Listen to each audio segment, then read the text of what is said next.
الحمد للہ وحدہ والصلاة والسلام علی من لا نبی بعد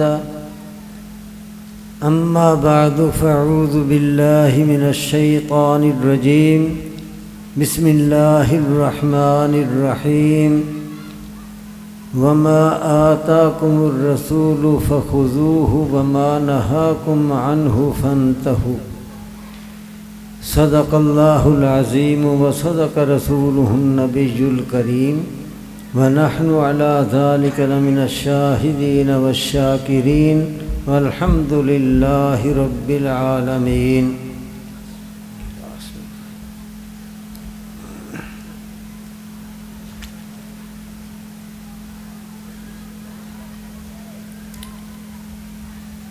آج کا یہ پروگرام حدیث شریف کی عظیم کتاب صحیح بخاری شریف کی تکمیل کے سلسلہ میں ہے۔ تو اس پروگرام کی مناسبت سے میں چند باتیں آپ حضرات کی خدمت میں عرض کروں گا۔ اللہ ہمیں سمجھنے کی، اس کے مطابق عقیدہ رکھنے کی، عمل کرنے کی توفیق دے۔ حدیث ماننے نہ ماننے کے اعتبار سے اور حدیث پر عمل کرنے نہ کرنے کے اعتبار سے اس وقت ہمارے ہاں 3 عقیدے پائے جاتے ہیں۔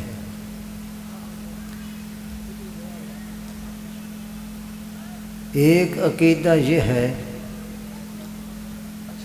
کہ دین کے سمجھنے کے لیے، دین پر عمل کرنے کے لیے قرآن کریم ہی کافی ہے۔ قرآن کریم کے ہوتے ہوئے ہمیں کسی دوسری چیز کی ضرورت نہیں۔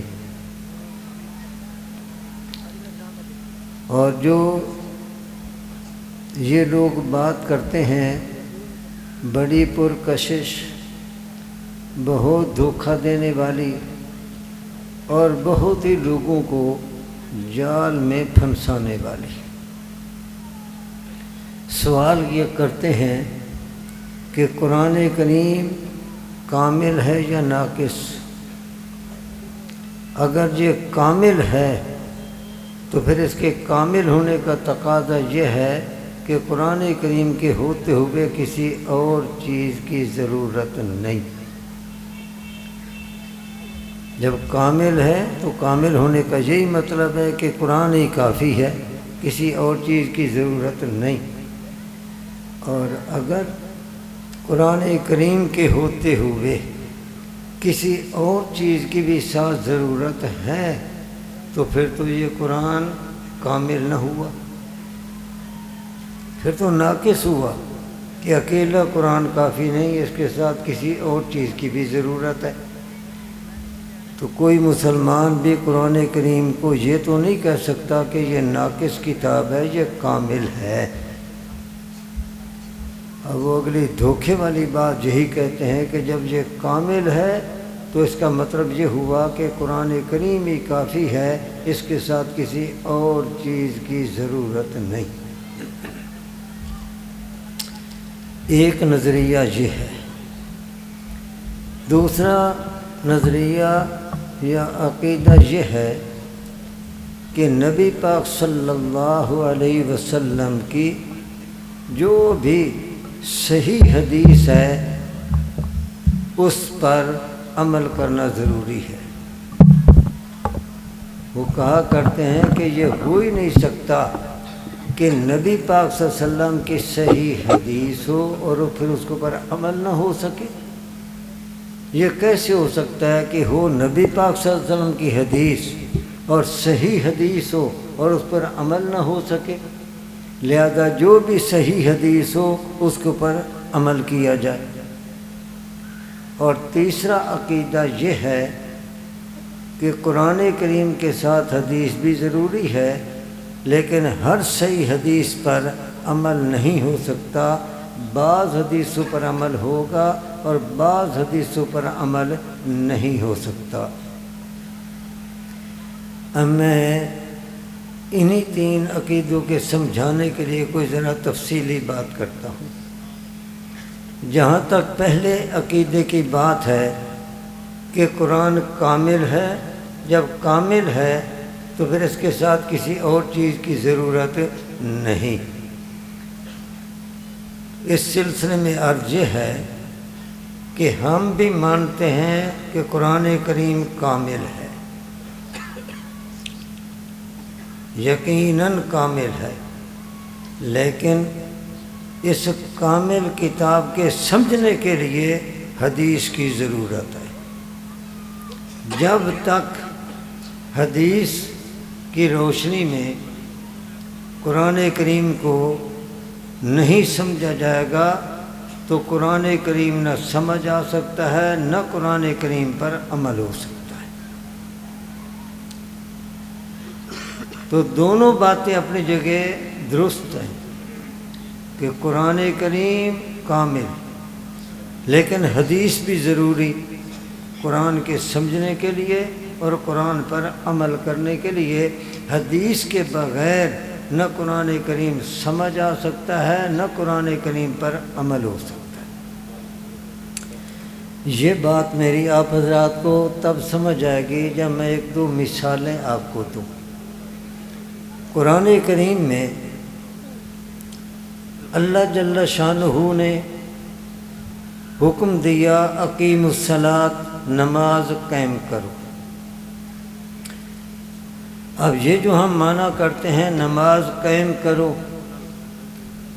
تو لغت کی کتابیں، ڈکشنری کی کتابیں وہ جب اٹھا کر دیکھی جائیں تو عربی لغت کی کتابوں میں صلاۃ کا معنی لکھا رحمت، صلاۃ کا معنی دعا، اور صلاۃ کا معنی گیلی لکڑی ٹیڑھی اس کو سینک کر سیدھا کرنا، صلاۃ کے یہ معنی آتے ہیں۔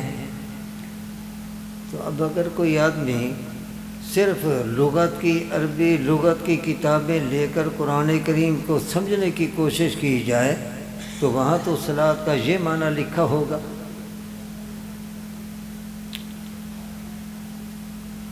تو اقیم الصلاۃ، نماز قائم کرو، یہ جو ہم نماز پڑھتے ہیں قرآن کریم میں اس کی کہیں وضاحت نہیں، پوری وضاحت کہیں نہیں آتی۔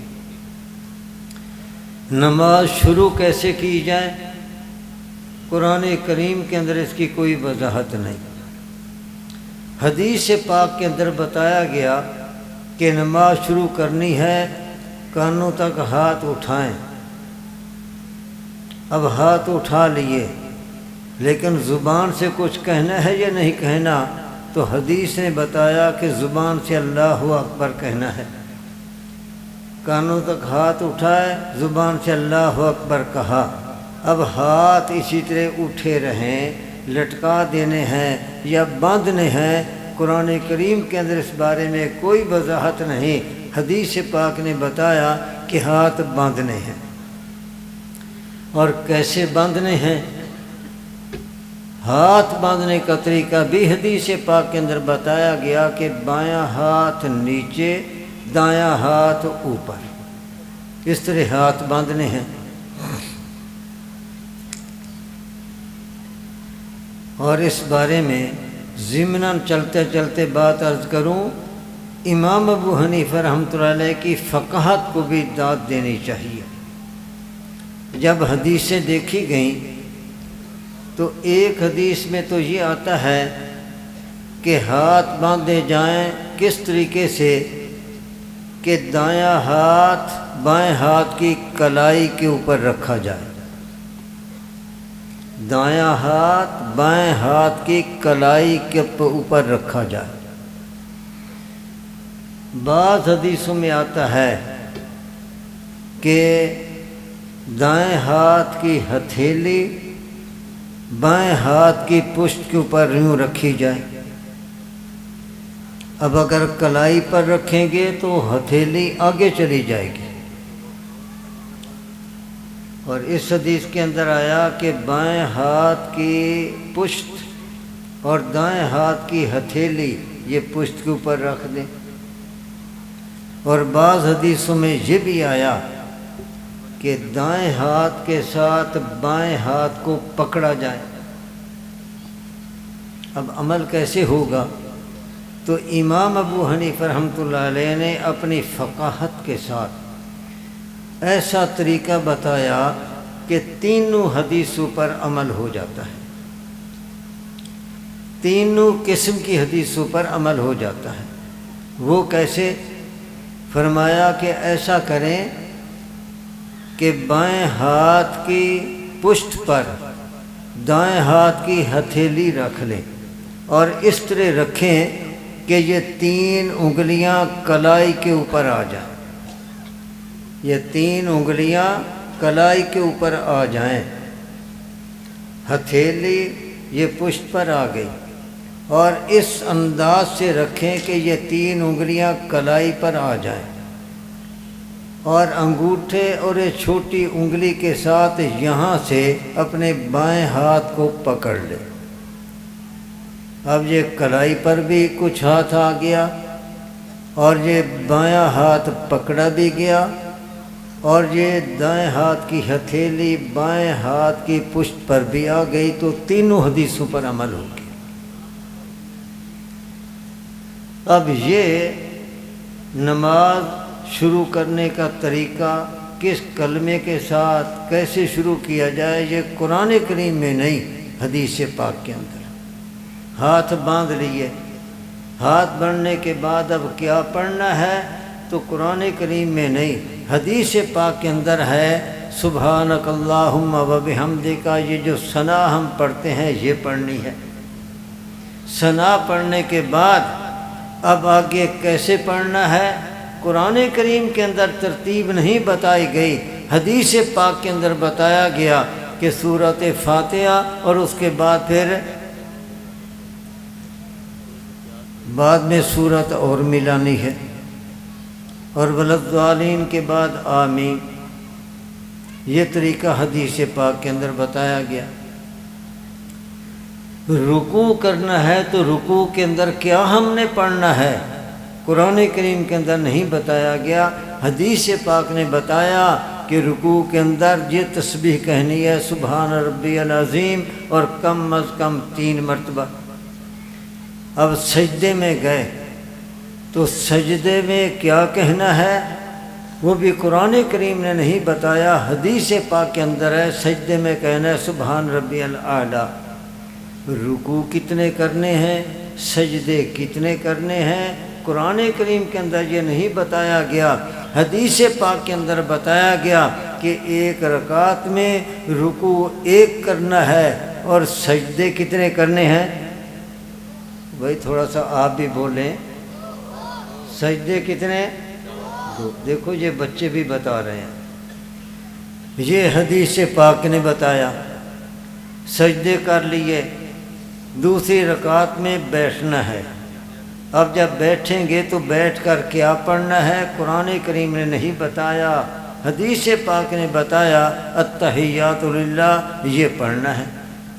نماز مکمل ہو گئی تو اب نماز کو ختم کیسے کرنا ہے، قرآن کریم نے نہیں بتایا، حدیث پاک نے بتایا، السلام علیکم ورحمۃ اللہ، دونوں طرف سلام کہہ کر یوں نماز کو مکمل کرنا ہے۔ پھر ابھی بھی 5 نمازیں ہیں، ہر نماز کی کتنی رکعتیں ہیں قرآن کریم کے اندر نہیں پتہ چلتا کہ ظہر کی کتنی رکعتیں، عصر کی کتنی رکعتیں، مغرب عشاء فجر کی کتنی رکعتیں، یہ بھی حدیث پاک کے اندر بتایا گیا کہ اتنی رکعتیں فلاں نماز کی۔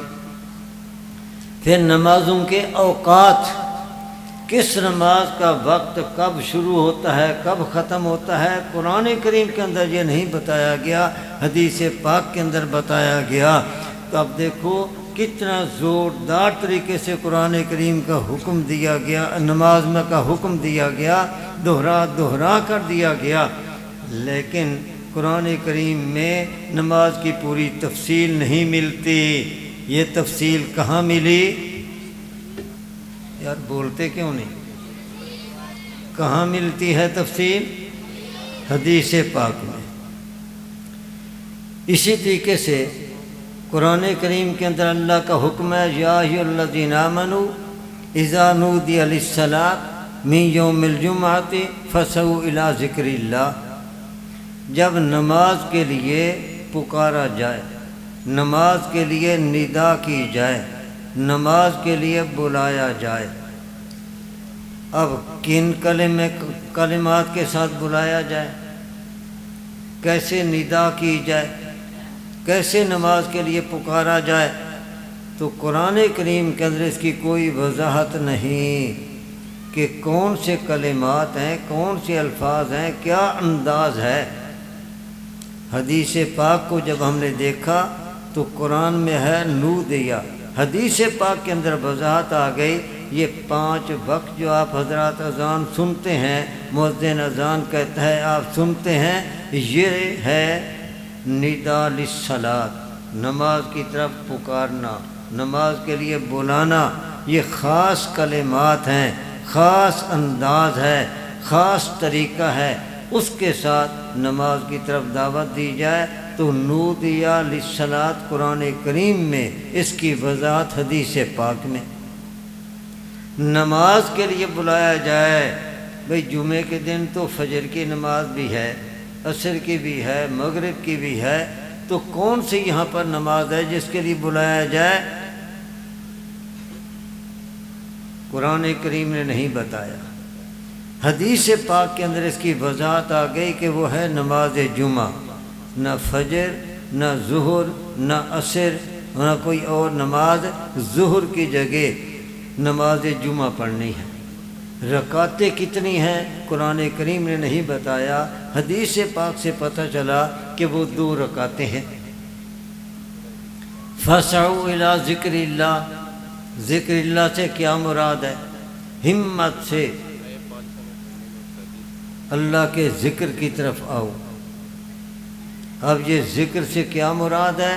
قرآن کریم میں اس کی وضاحت نہیں، حکم قرآن کریم میں، وضاحت حدیث پاک میں کہ اس ذکر اللہ سے مراد خطبہ ہے۔ خطبہ نماز جمعہ کے لیے شرط ہے۔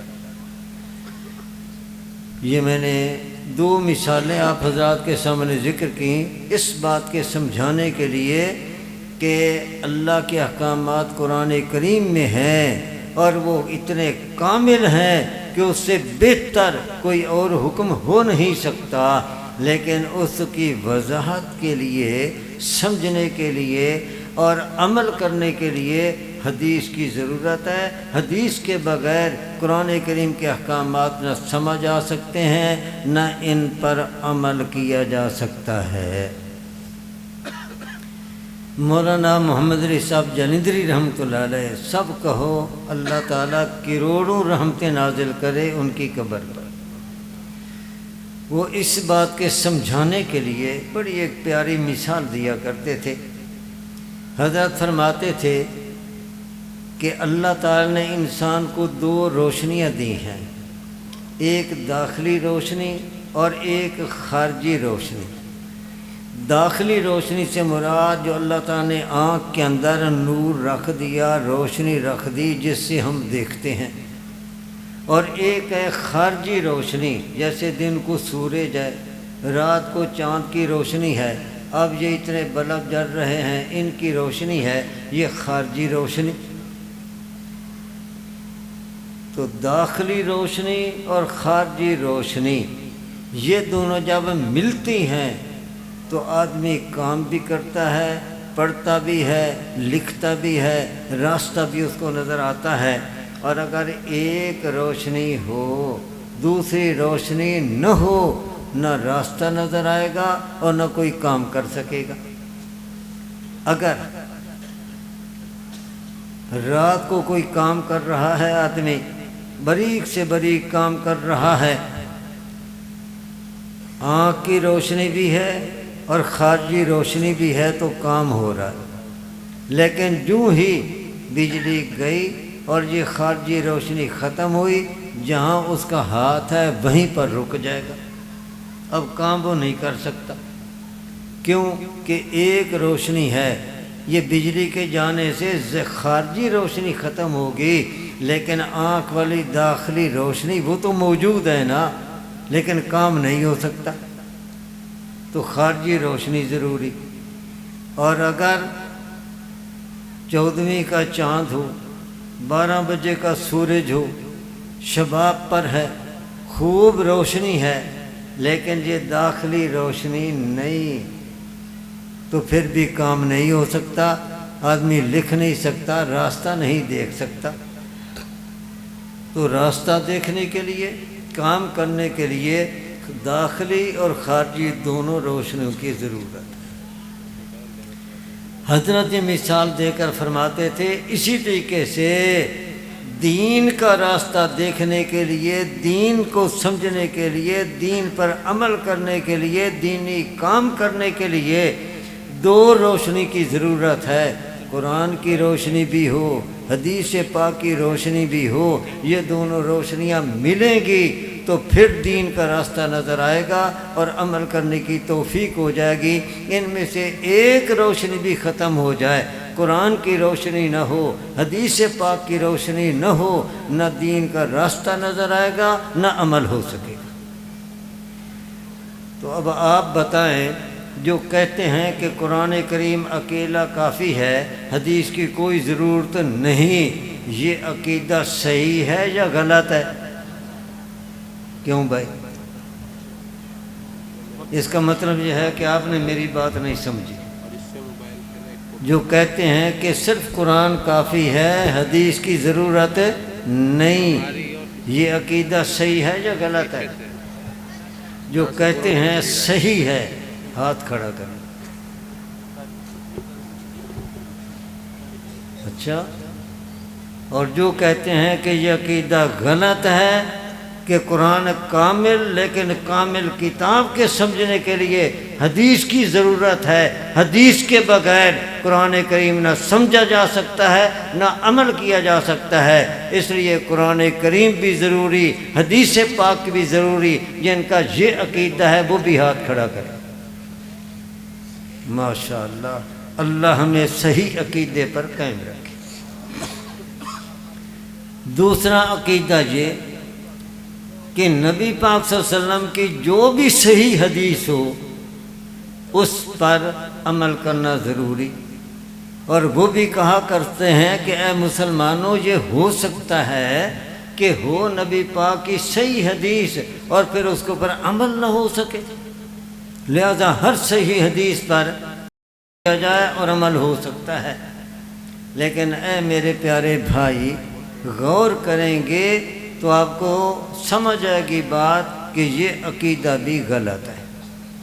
ہر صحیح حدیث پر عمل تو اپنی جگہ پر، میں تو یہ کہتا ہوں کہ قرآن کی ہر آیت پر بھی عمل نہیں ہو سکتا، بلکہ بعض قرآن کریم کی ایسی آیات ہیں کہ جن پر عمل کرنا گناہ ہے قرآن کی آیت۔ اب آپ حیران ہوں گے کہ ہو قرآن کی آیت، ہو اللہ کا حکم، اور اس کے اوپر عمل کرنا گناہ ہو، یہ کیسے ہو سکتا ہے؟ تو اس کو بھی میں سمجھانے کے لیے مثالیں کچھ عرض کرتا ہوں، پھر بات سمجھ آئے گی۔ پہلے آپ مجھے مسئلہ بتائیں، ماہ رمضان کا مہینہ ہے، ایک آدمی صحت مند ہے، طاقتور ہے، تن و مند ہے، وہ روزہ رکھنا چاہے رکھ سکتا ہے، رکھنے کے بعد روزہ نبھا سکتا ہے، لیکن صحت مند اور طاقتور تن و مند ہونے کے باوجود وہ کہتا ہے کہ جی نہیں، میں روزہ نہیں رکھوں گا، میں فدیہ ہی دیتا رہوں گا، فدیہ ہی دیتا رہوں گا۔ چلو بیمار ہو اس کے لیے گنجائش، بوڑھا ہو اس کے لیے گنجائش، وہ تو معذور ہیں، ان کے لیے تو گنجائش ہے، لیکن یہ تو صحت مند ہے، تن و مند ہے، طاقتور ہے، رکھ سکتا ہے روزہ، لیکن وہ کہتا ہے کہ نہیں، میں روزہ نہیں رکھوں گا، میں فدیہ ہی دیتا رہوں گا۔ اب وہ فدیہ دیتا رہتا ہے، روزہ نہیں رکھتا، آپ بتائیں کہ وہ گناہگار ہے یا نہیں؟ کیوں جی؟ گناہگار ہوگا یا نہیں؟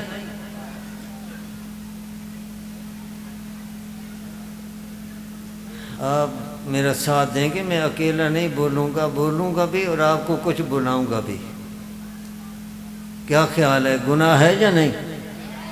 گناہ ہے نا کہ روزہ رکھ سکتا ہے، کوئی رکاوٹ نہیں، لیکن وہ فدیہ دیتا ہے، روزہ نہیں رکھتا۔ حالانکہ اللہ کا حکم قرآن کریم کے اندر موجود ہے، وَعَلَى الَّذِينَ يُطِيقُونَهُ فِدْيَةٌ طَعَامُ مِسْكِينٍ۔ یطیقون یہ طاقت سے ہے، جو لوگ طاقت والے ہیں اگر وہ بھی فدیہ دینا چاہیں تو وہ بھی فدیہ دے سکتے ہیں، قرآن کریم یہ کہہ رہا ہے۔ اب اگر کوئی آدمی جو یہ کہتا ہے کہ قرآن کریم کافی یا ہر صحیح حدیث پر عمل ہو سکتا ہے، ان سے پوچھا جائے کہ یہاں پر عمل کرنا کیوں گناہ ہے؟ قرآن کریم کے اندر یہ حکم موجود ہے کہ طاقت والا وہ فدیہ دینا چاہے تو دے سکتا ہے، جو طاقتور ہے، صحت مند ہے۔ اب اس کو کوئی مفتی کہے بھئی فدیہ ایسا آدمی نہیں دے سکتا، اس پر روزہ رکھنا ضروری ہے، اور وہ قرآن کریم کھول کر بیٹھ جائے اور وہ کہے مفتی صاحب آپ کا فتویٰ ہے کہ یہ فدیہ نہیں دے سکتا، فدیہ دیتا رہے گا، روزہ نہیں رکھے گا تو یہ گناہ گار ہے۔ اللہ کا قرآن کہہ رہا ہے کہ صحت مند طاقتور وہ فدیہ دے سکتا ہے۔ اللہ کا حکم یہ ہے، اے مفتی صاحب میں آپ کا فتویٰ مانوں یا اللہ کا حکم مانوں؟ آپ کے فتوے پر عمل کروں یا قرآن پر عمل کروں؟ میں آپ کا فتویٰ نہیں مانتا، میں تو اللہ کا حکم مانوں گا۔ آپ کے فتوے پر عمل نہیں کرتا، میں تو قرآن کریم پر عمل کروں گا۔ تو کوئی آدمی یہ باتیں کہہ سکتا ہے، لیکن اس کو کہا جائے گا کہ اے پیارے آپ کا علم ادھورا ہے، آپ کا علم ادھورا ہے، ادھورے علم سے آپ نے یہ دھوکہ کھایا۔ واقعہ یہی ہے کہ قرآن کریم کے اندر یہ آیت موجود ہے، اس پر ایمان لانا فرض ہے، اس کا انکار کرنا کفر ہے، یہ قرآن کریم کی آیت ہے، لیکن اس کے اندر جو حکم دیا گیا یہ روزوں کے شروع میں تھا۔ جب روزے فرض کیے گئے تو اللہ تعالیٰ نے اس وقت بڑی گنجائش دی، اس وقت وسعت دی گئی کہ اگر طاقت والا صحت مند بھی فدیہ دینا چاہے تو دے سکتا ہے۔ لیکن بعد میں جب اللہ نے یہ آیت اتار دی فمن شہد منکم الشہر فلیصمہ، طاقت والا اب فدیہ نہیں دے سکتا، اس پر روزہ رکھنا فرض ہے۔ جب یہ حکم آیا تو یہ پہلے والا حکم منسوخ ہو گیا، لیکن اللہ نے اپنی حکمت کے تحت اس آیت کو اسی طریقے سے باقی رکھا۔ اب اس آیت کی تلاوت کی جائے گی، اس کو پڑھا جائے گا، ثواب اس کے اوپر تلاوت کا مل جائے گا۔ نماز کے اندر بھی اس کو پڑھا جائے تو نماز ہو جائے گی۔ تراویح کے اندر اگر کوئی یہ آیت چھوڑ دے تو قرآن کا ختم مکمل نہیں ہوگا۔ اس پر ایمان لانا فرض، اس کا انکار کرنا کفر، یہ قرآن کا حصہ ہے۔ ایمان لایا جائے گا لیکن اس پر عمل نہیں کیا جائے گا۔ اگر کوئی اس پر عمل کر کے فدیہ دیتا رہے، روزہ نہ رکھے، وہ گناہ گار ہے۔ تو جیسے قرآن کریم کے اندر ایسی آیات موجود ہیں، اور بھی بہت ساری آیات ہیں جن میں اللہ کا حکم ہے لیکن وہ پہلے حکم تھا پھر بعد میں منسوخ ہو گیا۔ تو منسوخ حکم کی مثال منسوخ نوٹ کی طرح ہے۔ اگر ایک نوٹ کچھ عرصہ چلتا رہا اور پھر وہ نوٹ ہو جائے منسوخ، اب وہ منسوخ نوٹ لے کر کوئی دکان پر جائے اور سودا لینا چاہے، وہ نوٹ چلے گا؟ کیا خیال ہے؟ سودا ملے گا؟ وہ نوٹ نہیں چلے گا، وہ منسوخ ہو چکا ہے۔ اب یہ نوٹ لے جانے والا کہے کہ جناب اس کے اوپر سرکاری قواعد سارے مکمل ہیں، گورنر صاحب کے دستخط موجود ہیں، مہر لگی ہوئی ہے، اور جو نوٹ کی نشانیاں ہوتی ہیں صحیح نوٹ کی وہ موجود ہیں اس کے اندر، لہذا یہ لے لو۔ کوئی بھی لینے کے لیے تیار نہیں۔ کیوں؟ اس لیے کہ پہلے یہ چلتا تھا، اب یہ بند ہو گیا، یہ منسوخ ہو گیا۔ مہریں بے شک لگی ہوئی ہیں لیکن یہ منسوخ ہو گیا، اب یہ چل نہیں سکتا۔ تو اسی طریقے سے قرآن کریم کے وہ احکامات جو منسوخ ہو گئے، وہ احادیث جن کے اندر ایسے احکامات ہیں جو منسوخ ہو گئے، بے شک وہ قرآن کریم کی آیت ہے، بے شک وہ حدیث صحیح ہے، لیکن اس پر عمل نہیں ہو سکتا، اس لیے کہ منسوخ نوٹ کی طرح وہ حکم بھی منسوخ ہو گیا۔ اس کی بھی میں ایک دو مثالیں دے دیتا ہوں۔ مکہ مکرمہ میں نبی کریم صلی اللہ علیہ وسلم نماز میں سلام کرتے بھی تھے، سلام کا جواب بھی دیا کرتے تھے۔ نماز پڑھ رہے ہیں، کسی صحابی نے آ کر سلام کیا السلام علیکم، آپ نماز میں ہی پڑھتے ہوئے سلام کا جواب دیتے وعلیکم السلام۔ مکہ میں یہ مسئلہ تھا، علیک سلیک ہوتی تھی۔ اسی اثناء میں کچھ صحابہ کرام مکہ مکرمہ سے ہجرت کر کے حبشہ کی طرف تشریف لے گئے۔ وہ وہیں حبشہ میں تھے، جن میں حضرت عبداللہ ابن مسعود رضی اللہ تعالیٰ عنہ بھی ہیں۔ انہوں نے بھی مکہ مکرمہ سے ہجرت کی حبشہ کی طرف، یہ وہیں حبشہ میں تھے۔ اب ان کے ذہن میں مسئلہ وہی مکہ والا ہے کہ نماز کے اندر علیک سلیک جائز ہے، اس سے نماز نہیں ٹوٹتی۔ نبی کریم صلی اللہ علیہ وسلم مکہ مکرمہ سے ہجرت کر کے مدینہ منورہ تشریف لے آئے، اور کچھ عرصہ کے بعد یہ مسئلہ منسوخ ہو گیا، علیک سلیک کرنے والا یہ مسئلہ منسوخ ہو گیا، یہ مسئلہ بدل گیا، اس کے اندر اللہ نے ترمیم کر دی۔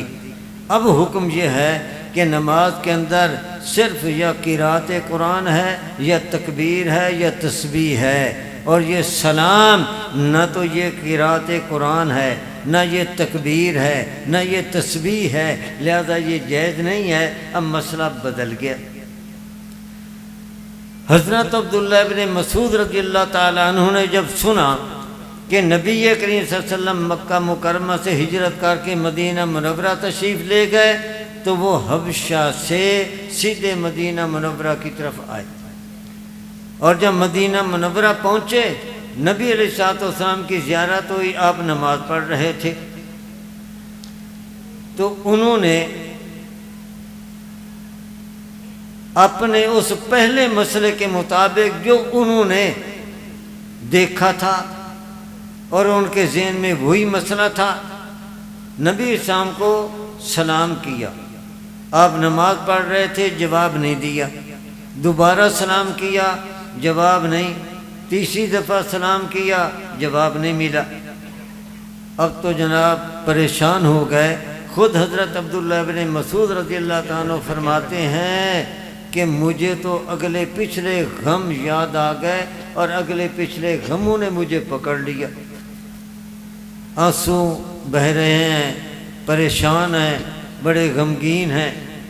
نبی صاحب نماز سے جب فارغ ہوئے، دیکھا کہ ابن مسعود کی حالت یہ عجیب بنی ہوئی ہے۔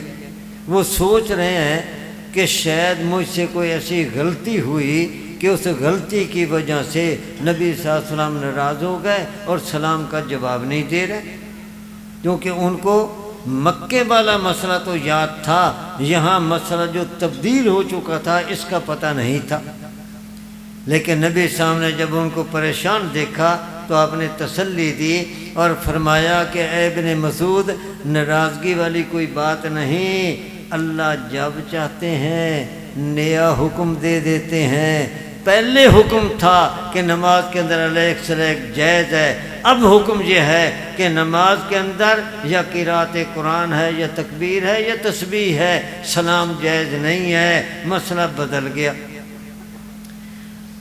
اور صحابہ کرام رضی اللہ تعالیٰ عنہم اجمعین نے آپ کے 23 سالہ دور نبوت کا پورا ریکارڈ محفوظ کیا۔ اب جب پورا ریکارڈ محفوظ کیا، اس کے نتیجے میں جو طریقے تبدیل ہو گئے، منسوخ ہو گئے، وہ بھی محفوظ ہو گئے، اور جو بعد والے طریقے تھے منسوخ نہیں ہوئے، جاری رہے، وہ بھی حدیث کی کتابوں میں آ گئے۔ تو اب حدیث کی کتابوں میں دونوں قسم کے طریقے موجود ہیں، وہ طریقے بھی جو منسوخ ہو گئے۔ سلام کرنے والا طریقہ یہ بھی حدیثوں کے اندر موجود ہے، وہ حدیثیں بھی ہیں سلام کرنے کی، اور پھر سلام نہ کرنے کی حدیثیں وہ بھی موجود ہیں۔ تو دونوں طرح کی حدیثیں آ گئیں، لیکن عمل بعد والی حدیث پر ہوگا جو منسوخ ہو گئی، اس پر عمل نہیں ہوگا۔ اب اگر کوئی نماز کے اندر کسی کو سلام کرے یا سلام کا جواب دے، آپ بتائیں نماز ہوگی یا نہیں ہوگی؟ نماز ہوگی یا نہیں؟ نماز نہیں ہوگی۔ نماز ٹوٹ جائے گی یا نہیں؟ نماز ٹوٹ جائے گی۔ اب اگر کوئی حدیث کی کتاب کھول کر بیٹھ جائے، بخاری شریف کھول کر بیٹھ جائے، اور وہ کہے کہ تم کہتے ہو نماز ٹوٹ جاتی ہے، نبی پاک کی نماز نہیں ٹوٹتی تھی، صحابہ کرام کی نماز نہیں ٹوٹتی تھی، وہ تو علیک سلیک کرتے تھے، یہ دیکھو حدیث ہے، سند کے لحاظ سے صحیح ہے، تم کیسے کہتے ہو کہ ٹوٹ جائے گی؟ تو اس کو سمجھایا جائے گا کہ پیارے پہلے مسئلہ یہی تھا، لیکن یہ منسوخ ہو گیا، اس لیے یہ منسوخ ہے، اب یہ حدیث پڑھنے پڑھانے میں تو آئے گی لیکن عمل کرنے میں نہیں آئے گی، عمل اس کے اوپر نہیں کیا جائے گا، عمل بعد والے طریقے پر کیا جائے گا۔ یہ ایک نہیں، قرآن کے اندر ایسی آیات بھی بہت ساری ہیں اور ایسی احادیث سینکڑوں ہیں۔ اس لیے بھائی ہر صحیح حدیث پر عمل نہیں ہو سکتا، ہر صحیح حدیث پر عمل نہیں ہو سکتا۔ اس لیے اب صحیح عقیدہ یہ ہے کہ بعض حدیثوں پر عمل ہوگا اور بعض حدیثوں پر عمل نہیں ہوگا، یہ عقیدہ صحیح ہے، لیکن اس کے لیے ضرورت ہے کہ معیار معلوم ہونا چاہیے کہ کیا معیار ہے کہ کن حدیثوں پر عمل ہوگا اور کن حدیثوں پر عمل نہیں ہوگا۔